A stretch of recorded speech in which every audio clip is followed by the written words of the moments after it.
धाकड़ खबर, बेखौफजुमा बेबाक अंदाज। धाकड़ खबर के न्यूज़ रूम से मैं आपके साथ हूं अकरम रईस खान। क्या उमेश पाल हत्याकांड के आरोपी और फरार चल रहे 5 लाख रुपए के इनामी बदमाश गुड्डू मुस्लिम को अब कर्नाटक में मौत की नींद सुलाया जाएगा? जी हां, ध्यान से सुनिए, थोड़ा गौर से सुनिए। क्या उमेश पाल हत्याकांड के आरोपी और फरार चल रहे 5 लाख के इनामी बदमाश गुड्डू मुस्लिम को अब राजस्थान में नहीं मारा जाएगा, राजस्थान में मौत के घाट नहीं उतारा जाएगा, बल्कि कर्नाटक में उसका एनकाउंटर किया जाएगा, बल्कि कर्नाटक में उसे एनकाउंटर के दौरान ढेर किया जाएगा। और क्या इस नई रणनीति पर या इस नई राजनीतिक रणनीति पर काम शुरू कर दिया गया है? भोंपू मीडिया की रिपोर्टिंग तो कुछ इसी और इशारा कर रही है। कैसे कैसे भोंपू मीडिया ने पहले राजस्थान को लेकर हल्ला मचाया था और अब कर्नाटक को लेकर हल्ला मचाया, और कर्नाटक में एनकाउंटर करने के पीछे रणनीति क्या हो सकती है, राजनीति क्या हो सकती है, हर पहलू से आपको रूबरू कराएंगे। चलते हैं खबर की तरफ।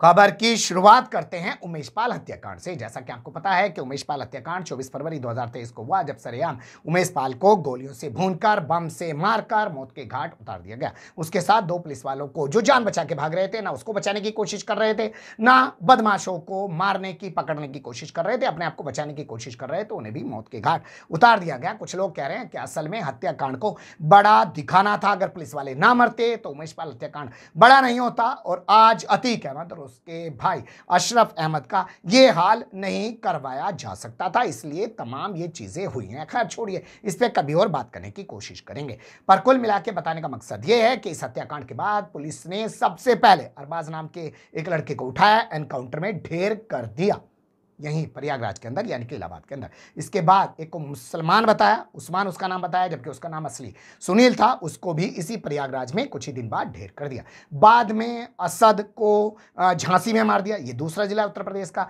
और उसी के साथ गुलाम मोहम्मद को मार दिया झांसी में। और बाद में अपनी ही कस्टडी के दौरान पुलिस वालों के सामने, या यूं कहे कि पुलिस वालों ने अपनी कस्टडी के दौरान अतीक अहमद और अशरफ अहमद की हत्या कर बढ़ा ली और संस्कारी हमलावरों को दिखावे के तौर पे पकड़ लिया और पहले प्रयागराज की जेल में रखा, नैनी में, और फिर उसके बाद प्रतापगढ़ की जेल में ट्रांसफर कर दिया। कुल मिला के बताने का मकसद ये है कि अभी तक इस पूरे घटनाक्रम में 6 लोग मारे गए हैं, 4 लोग उसमें से प्रयागराज में मरे हैं और 2 लोगों को झांसी में मौत के घाट उतारा गया है। लेकिन खबर चल रही है कि गुड्डू मुस्लिम को कर्नाटक में मारा जाएगा, लेकिन उससे पहले खबर चल रही थी कि गुड्डू मुस्लिम को अजमेर में मारा जा सकता है, यानी कि राजस्थान में मारा जा सकता है। पुलिस को उसकी लोकेशन मिल गई है। कैसे भोंपू मीडिया बता रहा था, उसी की जबानी खबर यहां पर यूपीएसटीएफ के रडार पर गुड्डू मुस्लिम अजमेर में छुपे होने की खबर, यह बड़ी जानकारी आ रही है। गुड्डू मुस्लिम की घेराबंदी की गई है, अजमेर में छुपे होने की खबर है। सूत्रों के हवाले से यह बड़ी खबर, अमिताभ यस जो कि एसटीएफ है अधिकारी हैं, उन्होंने इस बात की जानकारी दी थी कि मेरठ में भी वो छुपा हुआ था, लेकिन वहां से वो फरार हो गया। और फिलहाल गुड्डू मुस्लिम के बारे में जो बड़ी जानकारी आ रही है कि अजमेर में उसके छुपे होने की, सूत्रों के हवाले से इस वक्त ये बड़ी खबर है। यूपीएसटीएफ ने अजमेर में बमबाज को घेरा है, यूपीएसटीएफ को उसकी लोकेशन मिल गई है। जानकारी मिल रही है कि गुड्डू मुस्लिम के अजमेर में छिपे होने की जो सूचना थी, उस पर तुरंत पुलिस ने एक्शन लिया, यूपीएसटीएफ ने उसको ट्रैक करने की कोशिश की। लेकिन यहां कहानी में बदलाव आ गया, जगह बदल दी गई है। अब सलीम जावेद की स्टोरी के मुताबिक जो गब्बर सिंह है उसको ठाकुर मारेगा, उसको धर्मेंद्र नहीं मारेगा, क्योंकि उसके दोस्त ने वादा कर रखा है गब्बर सिंह को जिंदा हवाला करने का। फिल्मी स्टाइल में ही सब कुछ चल रहा है। क्रोनोलॉजी को आपको समझने की जरूरत है। कर्नाटक में चुनाव है और मीडिया बता रहा है कि गुड्डू मुस्लिम की लोकेशन कर्नाटक में मिली है। सुन लीजिए। खबर आ रही है कि उसने अतीक अशरफ के मारे जाने के बाद किसी परीक्षित को फोन किया था, चंद मिनट बात की, उसके बाद फोन बंद कर दिया। उसकी आखिरी लोकेशन कर्नाटक की आ रही है और इससे पहले वो अजमेर भी गया था। गुड्डू बमबाज वही शख्स है जिसने उमेश पाल पर बम दागे थे और अतीक के कई राज उसके सीने में छिपे थे। फरार चल रहे गुड्डू मुस्लिम की तलाश तेज हो गई है। गुड्डू मुस्लिम की तलाश में कई जगह पर छापेमारी की जा रही है। कर्नाटक में मिली है बमबाज गुड्डू की आखिरी लोकेशन, लगातार अपनी लोकेशंस बदल रहा है। गुड्डू मुस्लिम इनपुट के आधार पर एसटीएफ की कई जगहों पर छापेमारी की जा रही है।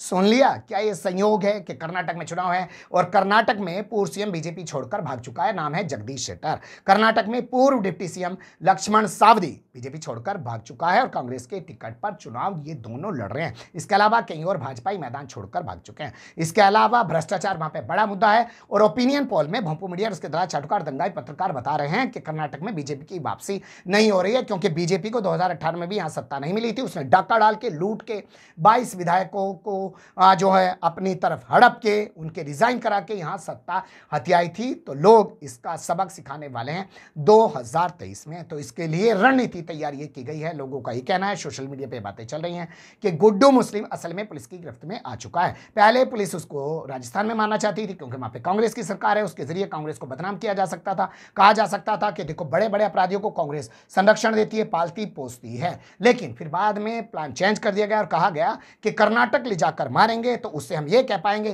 कि देखो 56 इंच का सीना रखने वालों के दौर में ये बदमाश यहां पर इसलिए आ गया था क्योंकि भोंपू मीडिया वाला बता रहे थे कि हमारी सरकार नहीं आ रही है, हमारी सरकार पर भ्रष्टाचार के आरोप लग रहे हैं, बीजेपी के अंदर बगावत चल रही है। तो इसे लग रहा था कि यहाँ कांग्रेस की सरकार बन जाएगी या कांग्रेस की सरकार इसको पहले ही अपने यहाँ पर कर्नाटक में लाकर रख रही थी। अगर यहाँ कांग्रेस की सरकार बन गई तो कांग्रेस ऐसे ही बड़े बड़े गुंडों को, माफियाओं को और बड़े बड़े आतंकवादियों को कर्नाटक में रखने का, पालने का काम करेगी और इसके जरिए बीजेपी कहेगी कि वोट दे दो 56 इंच का सीना रखने वालों को, हम ऐसे अपराधियों को कर्नाटक में शरण लेने नहीं देंगे। यहाँ सोचने वाली बात यह भी है कि आज तक एक भी खबर ऐसी नहीं चलाई गई है कि गुड्डू मुस्लिम मध्य प्रदेश भाग गया। ऐसी खबर नहीं चलाई गई है कि गुड्डू मुस्लिम उत्तराखंड भाग गया, गुड्डू मुस्लिम किसी भाजपा शासित राज्य में भाग गया है, क्योंकि वहां तो संस्कारियों की सरकार है, वहां पर खबर चलाएंगे नहीं और वहां पर अगर मार भी दिया तो उसका कोई फायदा होने वाला नहीं है। तो इसलिए अब उम्मीद रखिए कि गुड्डू मुस्लिम का एनकाउंटर जो है वो कर्नाटक में होगा और उसी के दम पर भाजपा यहां सत्ता हथियाने की पुरजोर कोशिश करेगी, क्योंकि उत्तर प्रदेश में तो पहले भी बहुत सारे एनकाउंटर हो चुके हैं। अब एनकाउंटर किया जाएगा कर्नाटक में ताकि जो कांग्रेस की सरकार आने की बातें हो रही हैं उसके खिलाफ एक माहौल बनाया जा सके क्रोनोलॉजी के तहत। क्रोनोलॉजी आप जानते हैं। बने रहिएगा धाकड़ खबर के साथ। कमेंट्स के रूप में आप लोग अपनी राय दे सकते हैं, खबर को लाइक कर सकते हैं, चैनल को सब्सक्राइब कर सकते हैं और ज़्यादा से ज़्यादा हमारी खबरों को शेयर कर सकते हैं।